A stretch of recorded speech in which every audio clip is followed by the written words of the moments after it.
17th को day before yesterday सैपुरा बटसर जगह है जहां हमें खबर आई थी कि एक बच्ची बेहोश हालत में पड़ी हुई है। हमने इमीडिएटली टीम SHO खीर भवानी को भेजा था और उसके बाद वहां जाके पता चला कि वो वफात पा चुकी थी, एक डेड बॉडी थी वहां। अकॉर्डिंगली केस रजिस्टर किया गया FIR नंबर 29/2025 पुलिस स्टेशन खीर भवानी, और उसमें मैटर की सेंसिटिविटी समझते हुए DSP हेडक्वार्टर ओएस साहब, एडिशनल SP साहब को भी, और मैं बाद में खुद गया।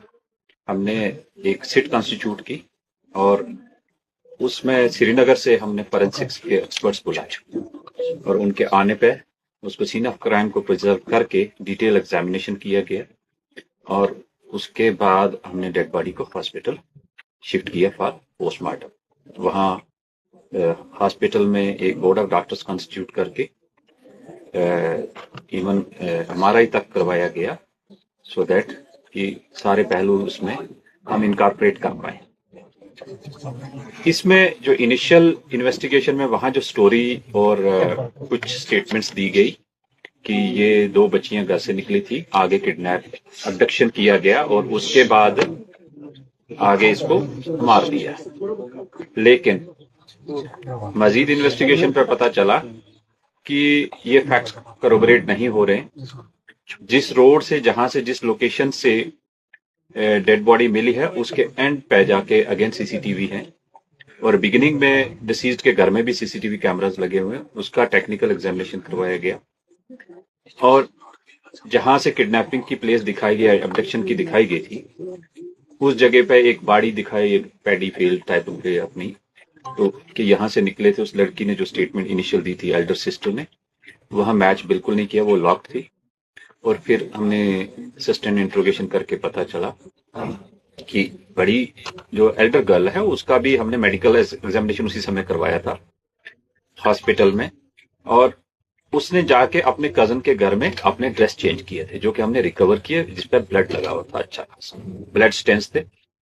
और उसके बारे जब पूछताछ किया गया और डिसीज्ड के, इंटरेस्टिंगली डिसीज्ड के हाथों में भी प्लक्ड हेयर्स थे और वो उसकी एल्डर सिस्टर के हेयर थे, जो कि अब फॉरेंसिक्स के एक्सपर्ट्स ने पिकअप किए हैं और वो एग्जामिनेशन के बाद डिटेल रिपोर्ट आ जाएगी।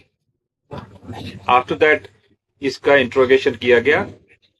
इसने काफी घुमाने की कोशिश की बट वो सारी चीजें मैच नहीं हुई। एक आध इंडिविजुअल का नाम भी दिया, उसका हमने टावर लोकेशन भी चेक की, वो 2 दिन से यहाँ नहीं था। There after she sustain interrogation के बाद एडमिट किया कि उसने ये अपनी सिस्टर को जब वहां अपनी जमीन में ले गए थे उसके साथ वाली जगह पे, उससे पहले दिन अपनी मदर के साथ जाते हैं, उसकी घड़ी रह गई थी वहां, उसको ढूंढने के लिए गई, वो मिली और छोटी सिस्टर के साथ अल्टरकेशन हुई और फिट ऑफ रेंज में उसमें एक दूसरी को इनने पंचेस मारे। देर आफ्टर एल्डर सिस्टर ने एक वहां से रॉड उठा के, वुडन रॉड स्टिक, उसके सर पे मारी, वो बेहोश होगी। जब उसे वो डर गई कि इसको ये तो मर बेहोश है या उठ के बताएगी, उसने एक और दोबारा मारा, उसका सर फट गया, उससे वो डेथ हो गई ऑन स्पॉट। फिर उसने वो रॉड वहां साइड पे झाड़ में छुपा दी थी, जो कि हमने मैजिस्ट्रेट के सामने, फोरेंसिक्स के सामने उसके डिस्क्लोजर पे जाके रिकवर की और उसके ऊपर ब्लड लगा हुआ है और वो सेम रॉड है जो कि मैच हो रही है। तो इस तरह एक इंसिडेंट जिसमें कि एल्डर सिस्टर इन्वॉल्व है, जिसको हमने फॉर्मली अरेस्ट किया है और अरेस्ट के बाद जो हमारी सिट है वो उसको फर्दर इन्वेस्टिगेशन कर रही है और कोर्ट में प्रोड्यूस कर रहे हैं। इसमें हमने किसी भी एविडेंस को किसी भी स्टेज पे इन आइसोलेशन नहीं एग्जामिन किया। इसमें फोरेंसिक्स एक्सपर्ट श्रीनगर के साथ में, मैजिस्ट्रेट साथ में है, वीडियोग्राफी, फोटोग्राफी हर स्टेज की हो रही है और पेरेंट्स को भी साथ में रखा है।